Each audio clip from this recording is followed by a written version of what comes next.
Yeah. So I guess was after where Alaska was your first sort of. So we did a lot of the Midwest stuff Okay. prior to Alaska. We did Alaska, I want to say probably 10, 12 years ago now. And I've been back one time since. And it was, so my grandfather's always dreamed of Alaska. He watched the movie Into the Wilderness by Dick Proenneke. It's kind of like it's one of the first documentaries, I believe it was in the 60s or 70s. Yeah, I saw a little bit. He filmed himself. Yeah. He built his own cabin. And I guess his son had since published it and stuff. But my grandfather saw that back in the day.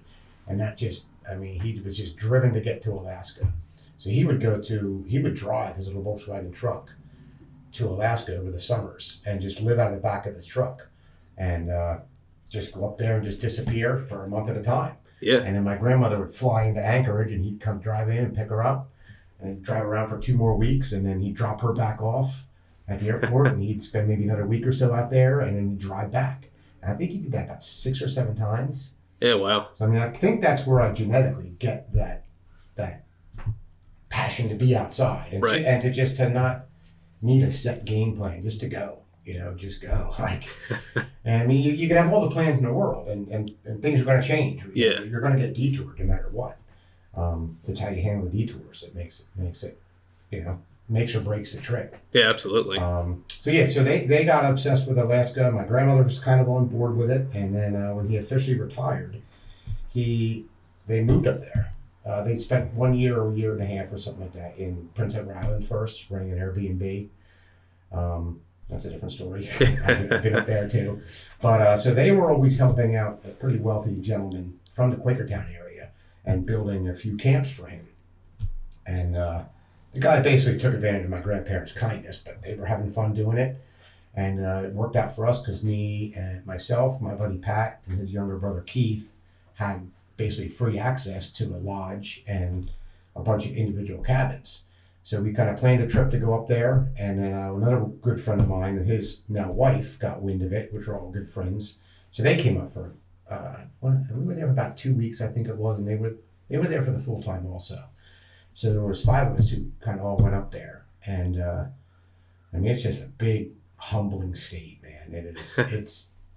Everything is bigger. Every single thing is bigger. You can't explain it till you go there and see it. Oh, yeah. And, if you drive an hour to somewhere, that's like, I'm right down the road. An hour to them is like right down the road. Yeah. And, but you can drive for 10, 12 hours and you're still not a quarter of the way halfway across the state. Yeah, absolutely. I was there for almost 2 weeks, I guess, and I saw a minuscule, puny part of it. And it was basically just the southeast part, which it was amazing, but it wasn't a big, big area.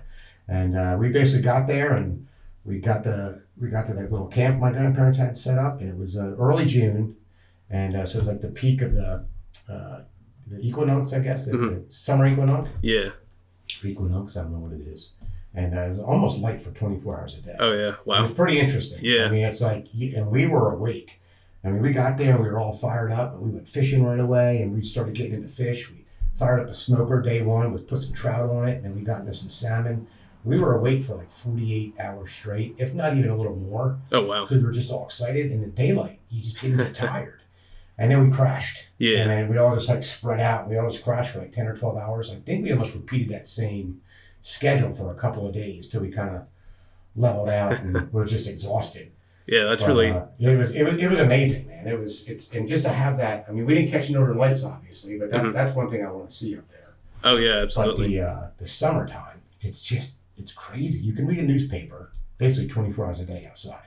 That's how bright it is. Yeah, I know. I heard it's like land of the midnight sun, where it's just sunshine almost all the time, and I know it's hard. I think for someone who's going there, it can definitely be hard to adjust to that. And they have the flip side too, where they have 24 hours of darkness. Yeah, some of them a lot more done, but everyone else is awake too. Yeah, so we were pretty far from any towns or anything. We had civilization around us, but we didn't have any. We only flew into Anchorage and we left Anchorage right away, but we weren't.